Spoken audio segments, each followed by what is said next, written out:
Hey everyone, let's make some scrap opals. What is a scrap opal? Well, that's making soaps that look like an opal using scraps that I melted with the heat gun when Mr. Soaps and Such and I were experimenting. Say hello to Mr. Soaps and Such. Hello, Mr. Soaps and Such. Very funny. How are you doing today? I'm okay. Good. Just ate dinner not too long ago, so. That was a good dinner too. Yes, it was. Yes. Many of you may have seen our heat gun experiment video by now. And we've got a couple. We did one follow-up with using the results of the purple agate looking soap, purple and orange, and very strange colors that happen to come together to look really pretty. And I would say this would be the last of the results of that experiment, but I actually have one little small video I'm going to do as kind of an epilogue. And you'll have to find out about that later, so stay tuned. If you follow along, keep your eyes on the text on the screen because it gives you the basics. If you wanted to recreate this look, you would definitely have to go back and watch our heat gun experiment video because that's how we made the embeds. And basically we were just using a heat gun to melt soap scraps, but it will give you an idea of like what I used and how I got that look. What do you think? Oops. I muted it so I could move the thing, and then I didn't unmute it. Yeah, we basically make soaps so that we have something to talk over. It's like, you can't just put something else interesting on the screen. It has to be a soap video too. It's like, what am I doing? Am I learning how to soap, or am I listening to you two talk? What's going on? I always wonder about that confusion. Yeah. Well, it is a soap channel, so we do have to learn. I will look. It's difficult in the beginning because I feel like jumping right in, when I'm by myself, it's a little easier. I jump right in and that's all I'm doing is instructions. Yeah. It's a little different having a conversation. Yep. So what are we doing here? You took the scraps from the heat gun thing, the stuff that you did on the table and in the mold. Yep. And then we just melted them up and used them with clear soap to do other things. Well, we didn't. Well, when we melted them in the video with the heat gun, that's the last time they were melted. So you're just using them as an embed. Right. I didn't melt them again. I'm using it as an embed. And what I did is because they're a little too big. They were too big to use in smaller soaps or smaller cavities like this. So, and they were too small to use in like, let's say, a great big slab mold. I maybe could have gotten away with a loaf mold doing just the small amount, but I wanted to try these. Opals are one of my favorite types of gemstone, and I like all gemstones. I'm pretty crazy about them, but opals are just really cool and mysterious looking and so much fun and really hard to recreate in soap. And so, and I keep trying. I've got a lot of different ways, and so far I think this is my favorite. But this oval mold that you see here, I went with that because even if I tore the pieces up that we were using, which I had to do to fit them in the mold, now it's not completely true, but I always have found myself saying I can put just about anything in these molds and they come out great. And that's completely, like I say, a lot of times it's not true. I have messed up things in this mold, but most of the time, if I'm not trying to do something wild and crazy, putting just something pretty in that mold, it's going to come out beautiful. You could just put shavings in the mold and it's really pretty. I mean, just about anything. It's I do gorgeous. like that opal mold, whatever, oval mold shape. Yeah, they call it, for anybody who's looking, if you didn't read on the screen, search for domed oval is what they call this shape. It's a domed oval. You won't find the exact one most likely, but you'll find something very similar. If it's a little floppy, like somebody else mentioned to me in the comments of not a video, but a post, I guess I did on YouTube. That it's a little unstable and they get squished and kind of flattened out. Put it on something soft, maybe a soft blanket or a soft fluffy towel, so it has something to kind of, have some give and it won't squish flat the front of the oval mold. Does that make sense? Good. Something like that. So the basic gist of this is, as you've seen, hopefully you're reading the instructions as well, or the bulk of the instructions. I get a little weird in this one. Get a little funny. Maybe it's only funny to me. I make my opinion well known on which ones I like and which ones I don't. But the basic idea is pour a little soap first. And the reason you want to do that is, here I go, dissing this one.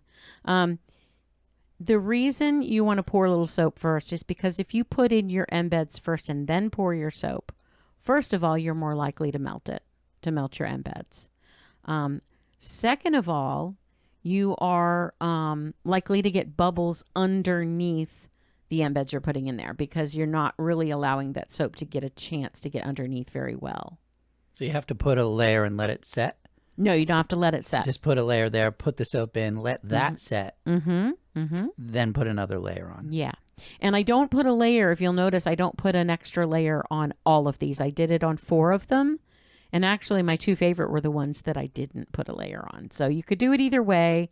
I think when I'm putting the back layer on with these, I was thinking of kind of like a black opal, that look, or some of the darker looks of opal. And the ones that I left clear kind of remind me a little bit more of the Ethiopian opal look, or even the Mexican opal. I could have put a lighter background on some and gotten that look, I think. But either way, there's a lot of, if you put a background on these, it gives it a different look. And so I've done that with many other designs that aren't even opals. Lots of different designs. Get a background on this one. I don't know why, it just looks cool. So, what do you want me to say to that? I don't know. I'm just trying to keep things moving. Help me. Okay, fine. Help me, Mr. Soaps. You're our only hope. So anyway, the 2 different rows, I don't know if it makes a difference to you, but if you noticed the embeds that I created, I had one side that was a little bit more mishmash colors, just kind of spread in little spots. And then the second one just kind of flowed out and made stripes, made it kind of rainbow looking. And that wasn't intentional. And I don't know if I could control it and make it do that again if I tried. I have no idea. I do plan on experimenting more and seeing if I can try to do that again, because I thought it came out really cool. But I do put the pieces in. I don't just fill the whole soap, so the whole cavity with soap, because the other thing you want to watch is heat. You want to make sure that it's hot enough to get the embeds to stick in there and to get them to encompass them in there, but not so hot that you are melting them. And these are older because the ones that we did with the heat gun, they were done from older soap. Like they're recently done. They were recently melted that way, but they're old enough to where they were a little bit dry. So that means they're less likely to melt. But I still like to be cautious with it. And I did it probably at a temperature a little higher than what I would have done if they were fresh embeds of some kind. Something else to note is that when you're pouring, oh shoot, totally lost my train of thought. I was thinking about something else. We are with it today. So the temperature. Oh, okay. So the other thing, I remembered it. If you're heating the temperature up just to where you want to pour it, right? If you're pouring it at 129, like I think I basically did that here. Each one you pour after that's going to be cooler. So you've got to be really aware of how quickly does your soap base cool, and how long will it stay open for you to put embeds for the next soap in, especially when you're doing multiples, which, I mean, 6 is not very many, but it's definitely more than one. So I did, I think I noted it in this, I reheated it halfway through, and that was enough. When you're using the premium crystal clear, which I did use up some of my precious hoard of premium crystal clear in this one, because you really don't want to use something that's going to be cloudy in this type of soap. It's just not going to have the same effect. I mean, there are other clear soaps I'm sure you could use soap bases, but use the clearest one you've got, and that's what I had access to, so I used a little bit of it.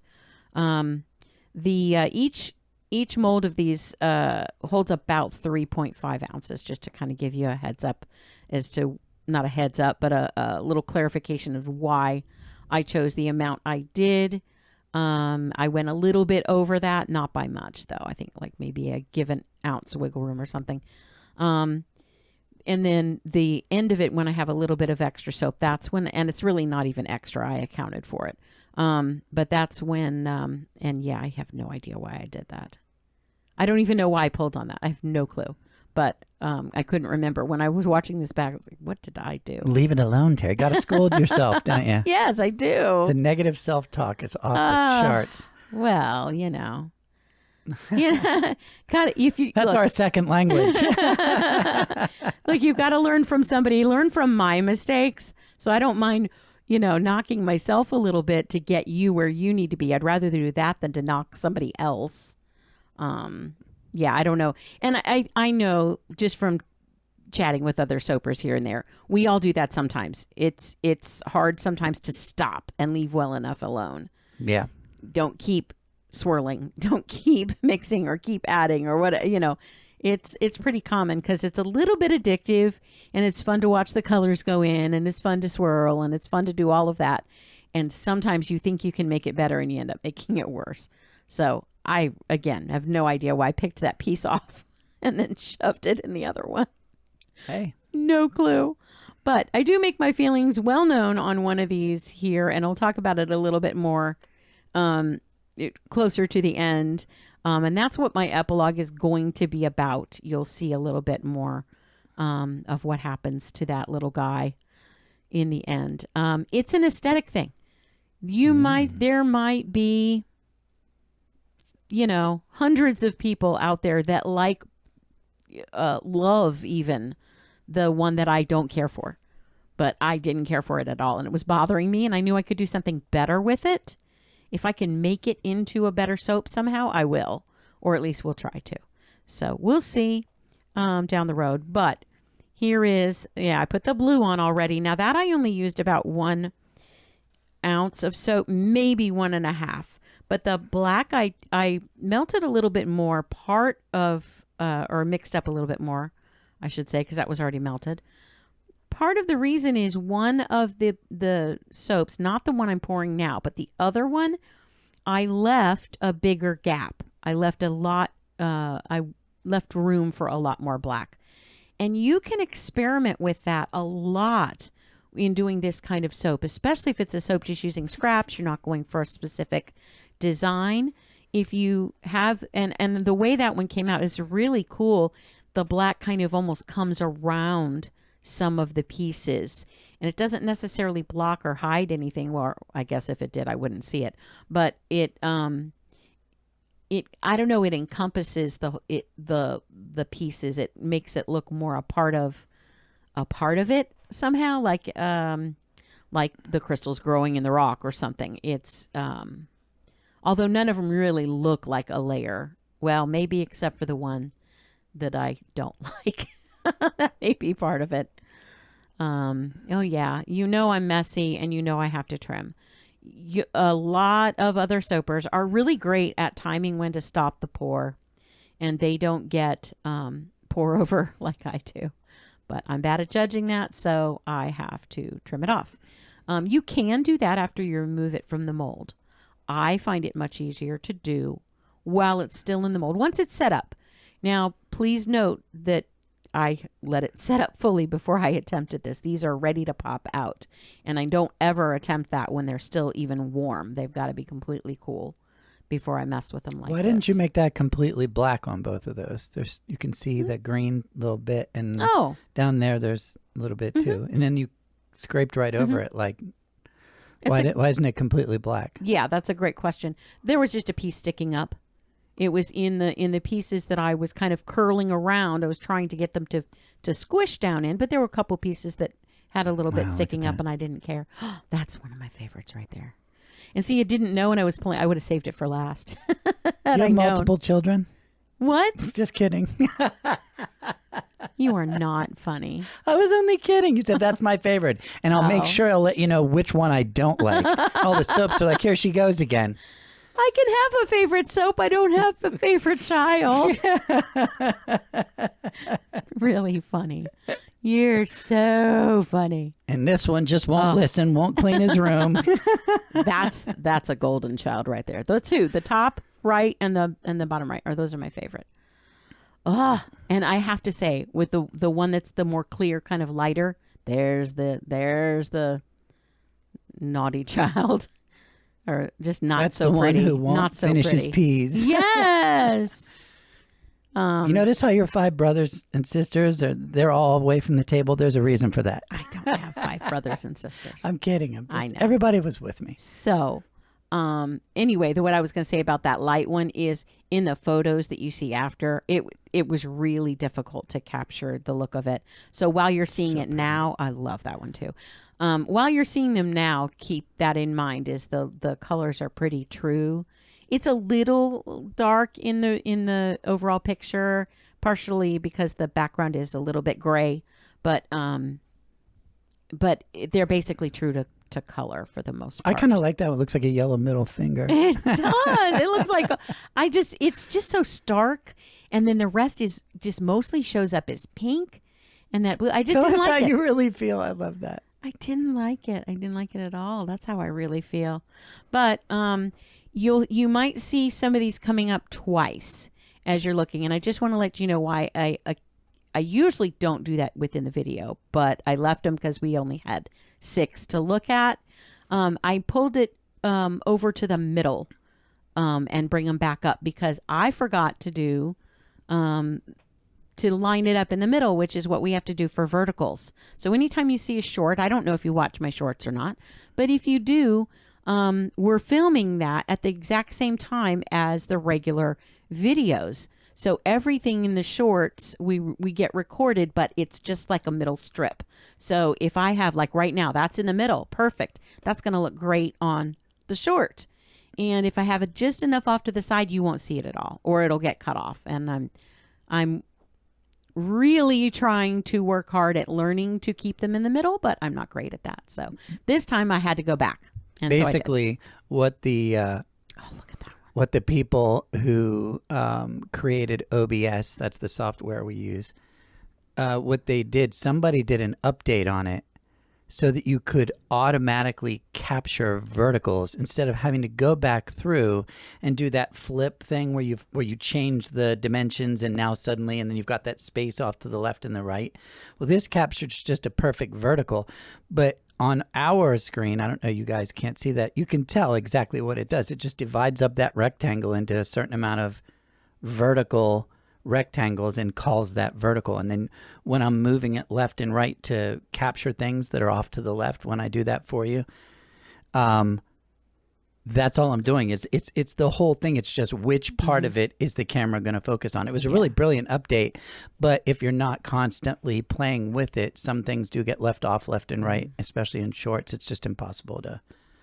Can't do it for everything. Well, and if you're putting something that's directly in the center, you don't have any wiggle room either. So, that's partially. Still a great update. Yeah. Thank you for whoever cool. did that. It's very cool. So, as we're talking through this, I just want to give you a little kind of hints as to what's coming. We've got, I've got another take on a crushed velvet soap. That's a very different take coming up soon. We have, we're going to have an epilogue about the saga of the life of the soap I really don't care for here, and see what becomes of that. We also have I also have a landscape soap coming up. A few of you have been asking for landscape soaps, and I do have one. It's really more of a seascape, but it came out really beautiful.